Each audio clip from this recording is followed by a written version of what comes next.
Assalamualaikum warahmatullahi wabarakatuh. Saya di sini atas nama Abdul Syukur akan mempresentasikan mini riset mengenai gaya pengasuhan orang tua terhadap anak, yang mana tugas ini dibebankan oleh dosen pengampu Bapak Saiful Rizal MPD dengan mata kuliah sosiologi dan antropologi pendidikan. Yang pertama, ini saya mulai dari latar belakang bahwasanya pendidikan anak itu dipengaruhi keluarga dan sekolah. Jadi karena memang keluarga, terutama orang tua, ibu itu merupakan madrasatul ula bagi anak-anaknya. Di setiap karakter, sikap, cara berbicara, cara bertingkah laku itu anak lebih condong terhadap perilaku orang tua, terutama ibu, karena memang anak itu lebih lama itu diamnya dengan ibu, ya, sehingga gaya hidup perilaku ibu itu bisa ditiru oleh anak. Terus yang kedua, ini sekolah.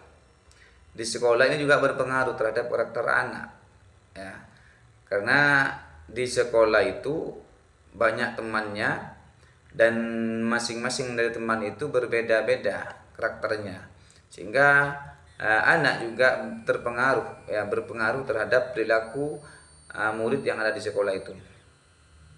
Terus disiplin belajar berperan penting dalam prestasi.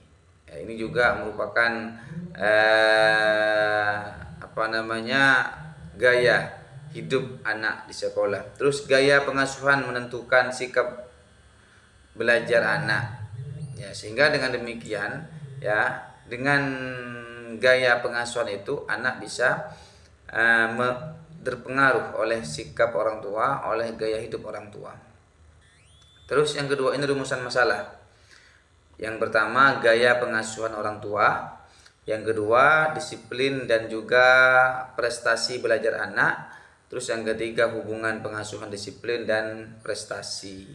Selanjutnya, ini tujuan penelitian. Yang pertama, ini untuk mengetahui gaya pengasuhan. Ya, ini tujuannya. Jadi bagaimana orang tua itu memperlakukan anaknya, memberikan contoh teladan kepada anaknya. Terus menganalisis disiplin dan prestasi belajar. Bagaimana anak itu bisa belajar dengan giat, ya, sehingga bisa mendapatkan prestasi yang baik. Terus mengkaji pengaruh pengasuhan. Ya. Jadi tujuan daripada penelitian observasi, ya, karena saya memang ada di lembaga MDA, ya, Nahdlatul Ummah, yang mana di sini saya mewawancarai 5 anak. Yang pertama itu namanya Khofi, yang kedua itu namanya Lailatul Revinia, yang ketiga namanya Ainun, yang keempat namanya Fitri, dan yang kelima namanya Adelia Nursa Fitri. Dan juga saya sebagai penguat, saya juga mewawancarai wali kelas daripada anak-anak tersebut, ya, atas nama Ibu Hafni Ayu Restiana. Terus manfaat penelitian, ya, yang pertama teoritis atau pengembangan ilmu pendidikan. Yang kedua praktis, ya, orang tua, guru dan juga sekolah. Terus gaya pengasuhan, ya, gaya pengasuhan itu ada otoritatif, ya, ada otoriter, ada permasif, ada abai. Terus indikator perilaku siswa, disiplin diri, ya, motivasi belajar, interaksi sosial dan juga pengelolaan emosi. Sedangkan metode observasi, ya, metodenya yang pertama observasi dan wawancara.